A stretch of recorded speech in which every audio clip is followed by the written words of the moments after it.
शस्त्र उठाने से पूर्व मेरे एक प्रश्न पर चिंतन अवश्य कीजिए गुरु द्रोण।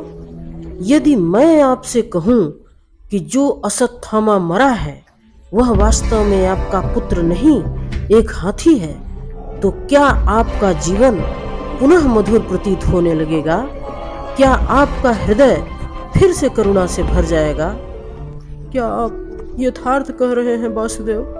वास्तव में मेरे पुत्र की मृत्यु नहीं हुई है? यदि आज आपके पुत्र की मृत्यु नहीं हुई तो कल होगी। विश्व में कौन अमर रहता है गुरु द्रोण? किंतु वास्तविक प्रश्न तो ये है कि आपके जीवन के सुख दुख, आशा निराशा, ज्ञान अज्ञान, क्या सब कुछ केवल आपके पुत्र से बंधे हैं? क्या आपके जीवन का दूसरा कोई मूल्य ही नहीं है?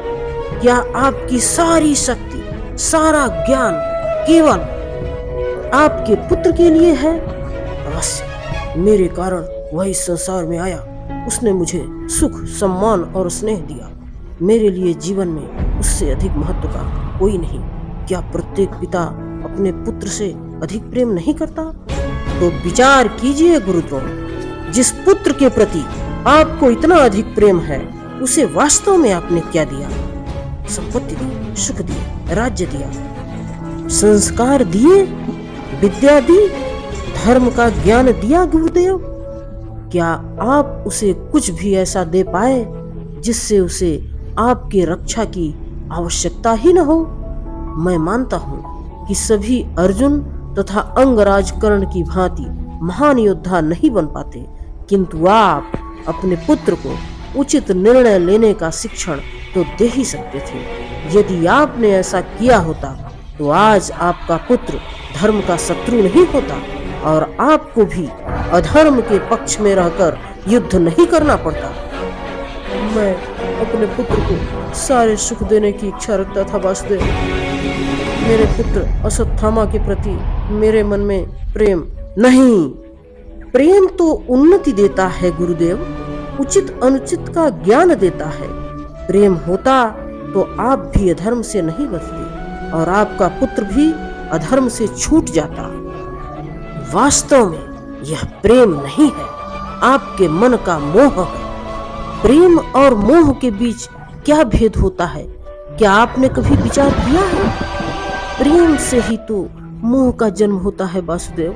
नहीं, वास्तव में जहाँ प्रेम होता है वहाँ मोह होता ही नहीं। प्रेम का जन्म करुणा से होता है और मोह का अहंकार से। प्रेम कहता है कि मेरे पुत्र को ईश्वर संसार के सभी सुख देंगे, और मोह कहता है कि मैं अपने पुत्र को संसार के सभी सुख दूंगा। प्रेम कहता है मुझे अपने पुत्र पर गर्व है, और मोह कहता है कि मेरे पुत्र को मुझ पर गर्व है। प्रेम मुक्ति देता है गुरुदेव और मोह बांधता है। प्रेम धर्म है गुरुदेव और मोह अधर्म। आपने अपने पुत्र को आटे का घोल पीते देख अपनी साधना भंग कर दी थी। उसके स्थान पर अपने पुत्र को आटे के घोल से संतोष करने की शिक्षा दी होती। अपनी साधना भंग करने के स्थान पर उसे संघर्ष करके कुछ प्राप्त करने का शिक्षण दिया होता तो आज आपकी स्थिति कुछ भिन्न नहीं होती।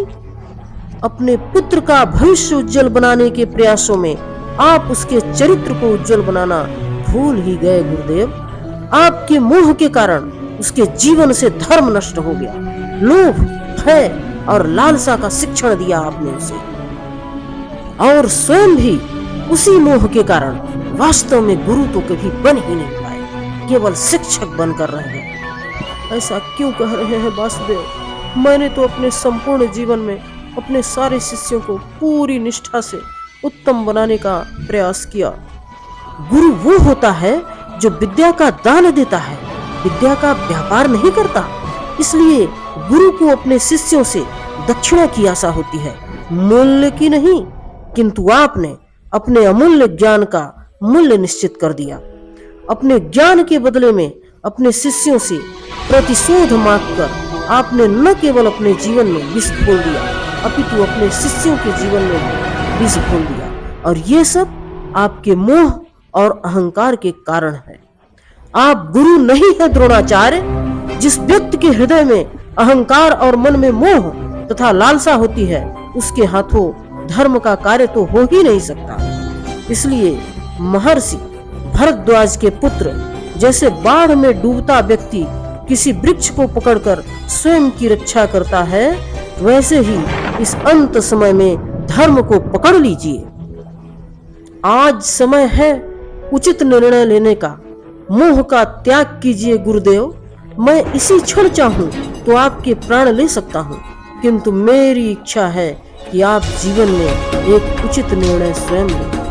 आप यथार्थ कह रहे हैं वासुदेव। मेरा ही दोष था कि मेरे पुत्र को दंड प्राप्त हुआ। अब समय आ गया है कि मुझे भी दंड प्राप्त हो। मैं स्वीकार करने को सज्ज हूँ वासुदेव।